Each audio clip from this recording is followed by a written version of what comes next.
Fine Poetry, Part 4, Czesław Miłosz, 1911 to 2004. I must admit to having a special appreciation for many of the poems of Czesław Miłosz. His was a seeking soul whose way was to cast into poetry his inner life and the joy that at times occasioned it. In his deepest introspective moments, we meet a poet who was a seeker of truth. Highly respected as one of the finest 20th century poets, Miłosz received the Nobel Prize for Literature in 1980. A Roman Catholic, Miłosz witnessed the brutal communist occupation of Poland and believed that one of the major problems of contemporary society in both the East and the West is its lack of a moral foundation. I read today some of his poems that have spoken most intimately, most meaningfully to me. Gift. A day so happy. Fog lifted early. I worked in the garden. Hummingbirds were stopping over honeysuckle flowers. There was nothing on earth I wanted to possess. I knew no one worth my envying him. Whatever evil I had suffered, I forgot.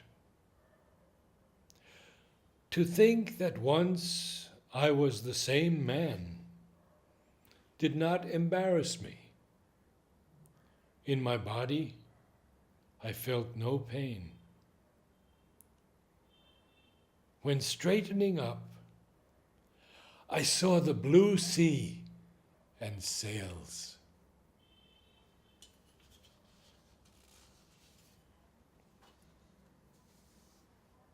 Faith.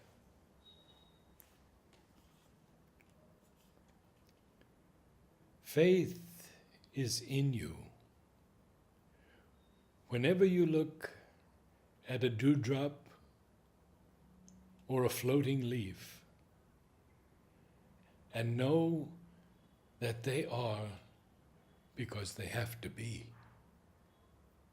Even if you close your eyes and dream up things, the world will remain as it has always been, and the leaf will be carried by the waters of the river. You have faith also when you hurt your foot against a sharp rock, and you know that rocks are there to hurt our feet. See the long shadow that is cast by the tree.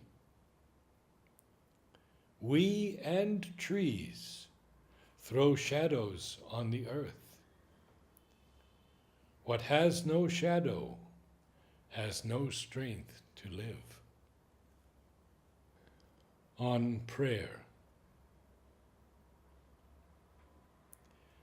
You ask me how to pray to someone who is not. All I know is that prayer constructs a velvet bridge, and walking it, we are aloft, as on a springboard. Above landscapes, the color of ripe gold, transformed by a magic stopping of the sun.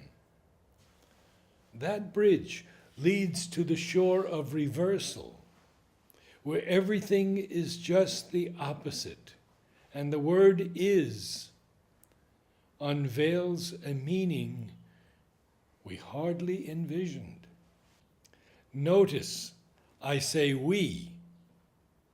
There, everyone, separately, feels compassion for others entangled in the flesh, and knows that if there is no other shore, we will walk that aerial bridge all the same.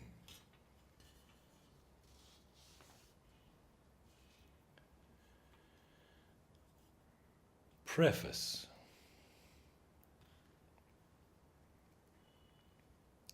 First, plain speech in the mother tongue. Hearing it, you should be able to see apple trees, a river, the bend of a road, as if in a flash of summer lightning. And it should contain more than images. It has been lured by sing-song, a daydream, melody. Defenseless, it was bypassed by the sharp, dry world. You often ask yourself why you feel shame whenever you look through a book of poetry, as if the author, for reasons unclear to you, addressed the worst side of your nature, pushing aside thought, cheating thought, seasoned with jokes, clowning, satire. Poetry still knows how to please. Then its excellence is much admired. But the grave combats, where life is at stake, are fought in prose. It was not always so. And our regret has remained unconfessed. Novels and essays serve, but will not last. One clear stanza can take more weight than a whole wagon of elaborate prose.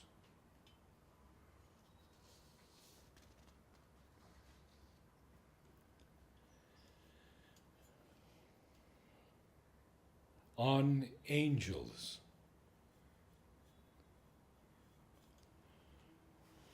All was taken away from you. White dresses, wings, even existence. Yet I believe you, messengers. There, where the world is turned inside out, a heavy fabric embroidered with stars and beasts, you stroll, inspecting the trustworthy seams. Short is your stay here. Now and then, at a matinal hour, if the sky is clear, in a melody repeated by a bird, or in the smell of apples at close of day, when the light makes the orchards magic. They say somebody has invented you. But to me, this does not sound convincing, for the humans invented themselves as well. The voice, no doubt, it is a valid proof, as it can belong only to radiant creatures, weightless and winged. After all, why not? Girdled with the lightning, I have heard that voice many a time when asleep, and, what is strange, I understood, more or less, an order, or an appeal in an unearthly tongue. Day, draw near, another one. Do what you can.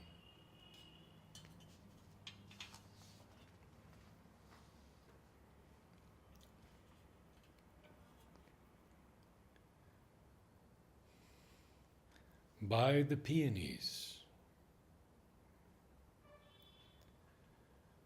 The peonies bloom white and pink, and inside each, as in a fragrant bowl, a swarm of tiny beetles have their conversation, for the flower is given to them as their home.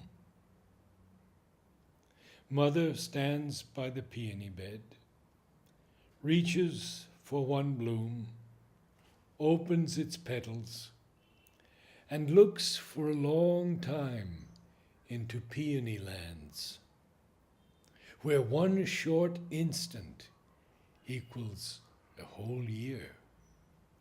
Then lets the flower go. And what she thinks, she repeats aloud to the children and herself. The wind sways the green leaves gently, and speckles of light flick across their faces. The charms of the ordinariness soothe the threat of anxiety.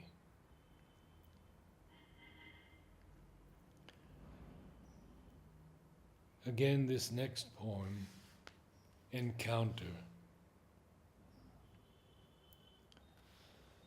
touches one with its last line so deeply. Encounter. We were riding through frozen fields in a wagon at dawn. A redwing rose in the darkness, and suddenly a hare ran across the road. One of us pointed to it with his hand. That was long ago. Today, neither of them is alive, not the hare, nor the man who made the gesture. Oh, my love, where are they? Where are they going? The flash of a hand, streak of movement, rustle of pebbles. I ask, not out of sorrow, but in wonder. Father explains, there where that ray touches the plain, and the shadows escape as if they really ran, Warsaw stands, open from all sides. A city not very old, but quite famous. Farther, where strings of rain hang from a little cloud, under the hills with an acacia grove is Prague. Above it, a marvelous castle, shored against a slope in accordance with old rules. What divides this land with white foam is the Alps. The black means fir forests. Beyond them, bathing in the sun, Italy lies, like a deep blue dish.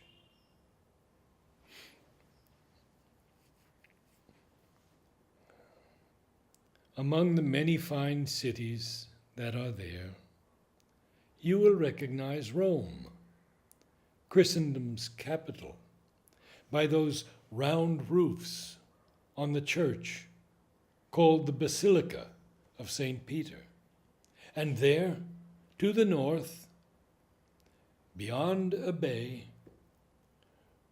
where a level bluish mist moves in waves, Paris tries to keep pace with its tower and reins in its herd of bridges. Also, other cities accompany Paris. They are adorned with glass, arrayed in iron. But for today, that would be too much. I'll tell the rest another time.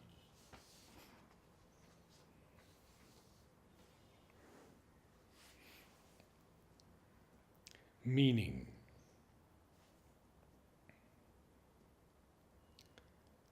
When I die, I will see the lining of the world, the other side, beyond bird, mountain, sunset. The true meaning, ready to be decoded. What never added up will add up. What was incomprehensible will be comprehended. And if there is no lining to the world, if a thrush on a branch is not a sign, but just a thrush on the branch, if night and day make no sense following each other, and on this earth there is nothing except this earth, even if that is so, there will remain a word wakened by lips that perish, a tireless messenger who runs and runs through interstellar fields, through the revolving galaxies, and calls out, protests, screams.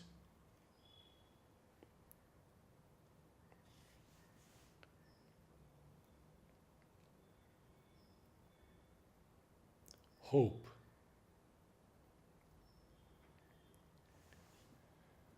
Hope is with you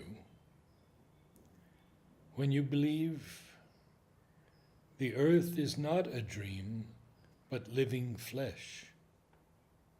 That sight, touch, and hearing do not lie.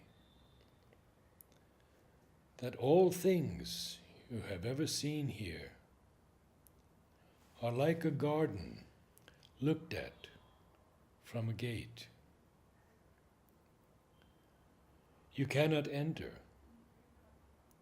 but you're sure it's there. Could we but look more clearly and wisely, we might discover somewhere in the garden a strange new flower and an unnamed star. Some people say that we should not trust our eyes, that there is nothing, just a seeming. These are the ones who have no hope. They think the moment we turn away, the world, behind our backs, ceases to exist, as if snatched up by the hand of thieves.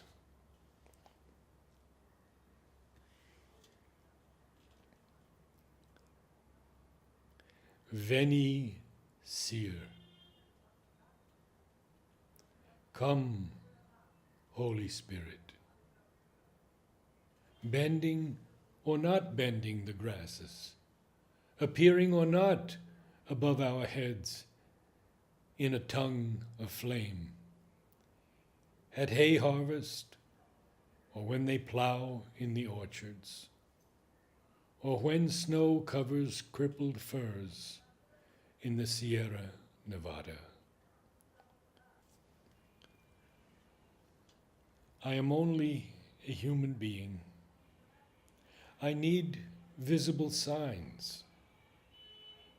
I tire easily, building the stairway of abstraction. Many a time I asked, you know it well, that the statue in church lift its hand only once, just once, for me. But I understand that signs must be human. Therefore, call one person, anywhere on earth, not me, after all, I have some decency, and allow me, when I look at that person, to marvel at you.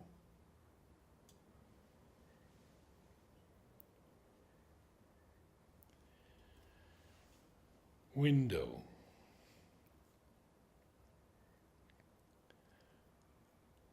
I looked out the window at dawn and saw a young apple tree translucent in brightness.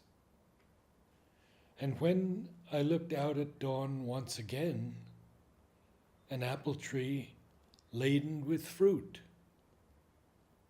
stood there. Many years had probably gone by, but I remember nothing of what happened in my sleep. Where the sun rises and where it sets.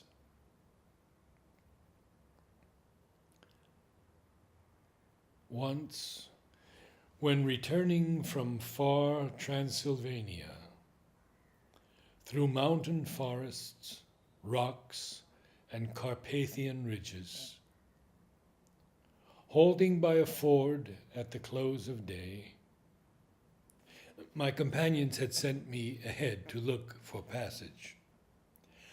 I let my horse graze, and out of the saddlebag took the Holy Scripture. The light was so gracious, murmur of streams so sweet, that reading Paul's epistles and seeing the first star,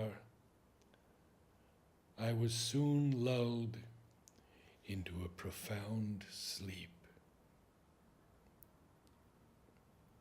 A young man in an ornate green raiment touched my arm, and I heard his voice. Your time, O mortals, hastens by like water.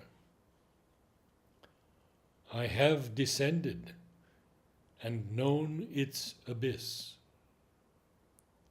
It was I whom cruel Paul chastised in Corinth for having stolen my father's wife. And by his order, I was to be excluded from the table at which we shared our meals. Since then, I have not been in gatherings of the saints, and for many years I was led by the sinful love of a poor plaything given to temptation. And so we doomed ourselves to eternal ruin. But my Lord and my God, whom I knew not, tore me from the ashes with his lightning. In his eyes, your truths count for nothing.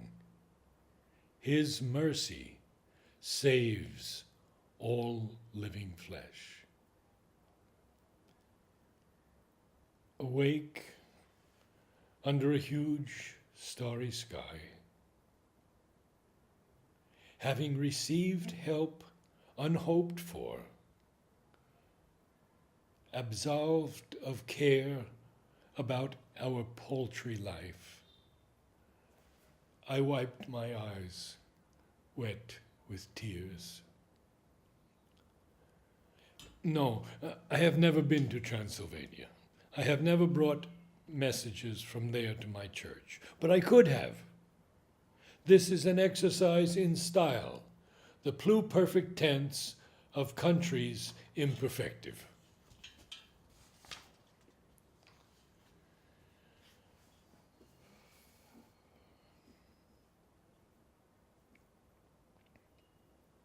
A poem for the end of the century.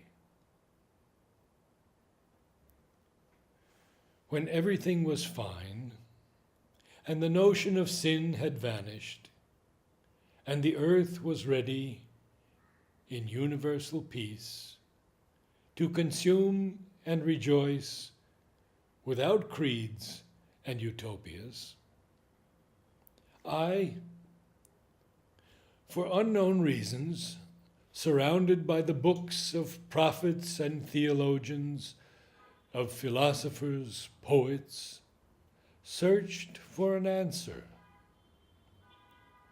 scowling, grimacing, waking up at night, muttering at dawn. What oppressed me so much was a bit shameful. Talking of it aloud would show neither tact nor prudence. It might even seem an outrage against the health of mankind.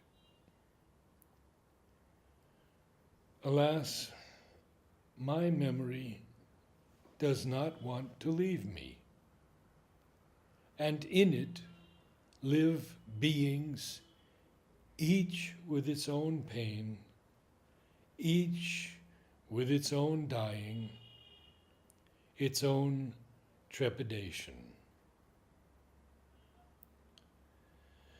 Why then innocence on paradisal beaches, an impeccable sky over the church of hygiene? Is it because that was long ago? To a saintly man, so goes an Arab tale, God said, somewhat maliciously, had I revealed to people how great a sinner you are, they could not praise you.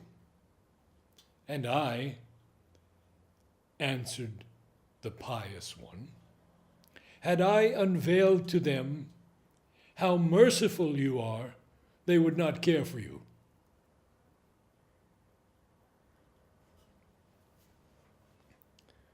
To whom should I turn with that affair so dark of pain and also guilt in the structure of the world, if either here below or over there on high, no power can abolish the cause and effect?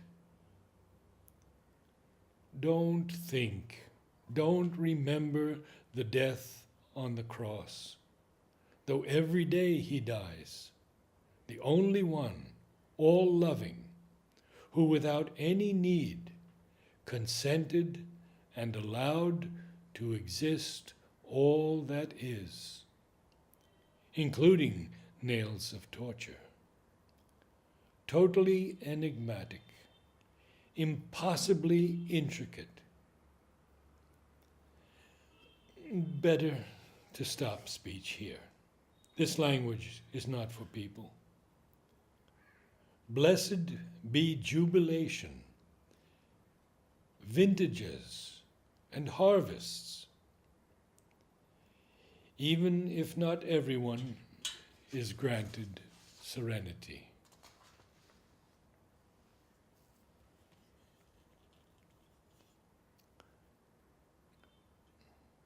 And lastly, the poem,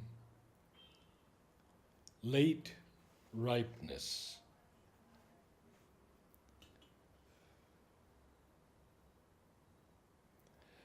Not soon, as late as the approach of my 90th year, I felt a door opening in me, and I entered the clarity of early morning. One after another, my former lives were departing like ships together with their sorrow. And the countries, cities, gardens, the bays of seas assigned to my brush came closer, ready now to be described better than they were before. I was not separated from people. Grief and pity joined us. We forget, I kept saying, that we are all children of the King. For where we come from, there is no division into yes and no, into is, was, and will be. We were miserable. We used no more than 100th part of the gift we received for our long journey. Moments from yesterday and from centuries ago, a sword blow, the painting of eyelashes before a mirror of polished metal, a lethal musket shot, a caravel staving its hull against a reef. They dwell in us, waiting for a fulfillment. I knew always that I would be a worker in the vineyard, as are all men and women living at the same time, whether they are aware of it or not.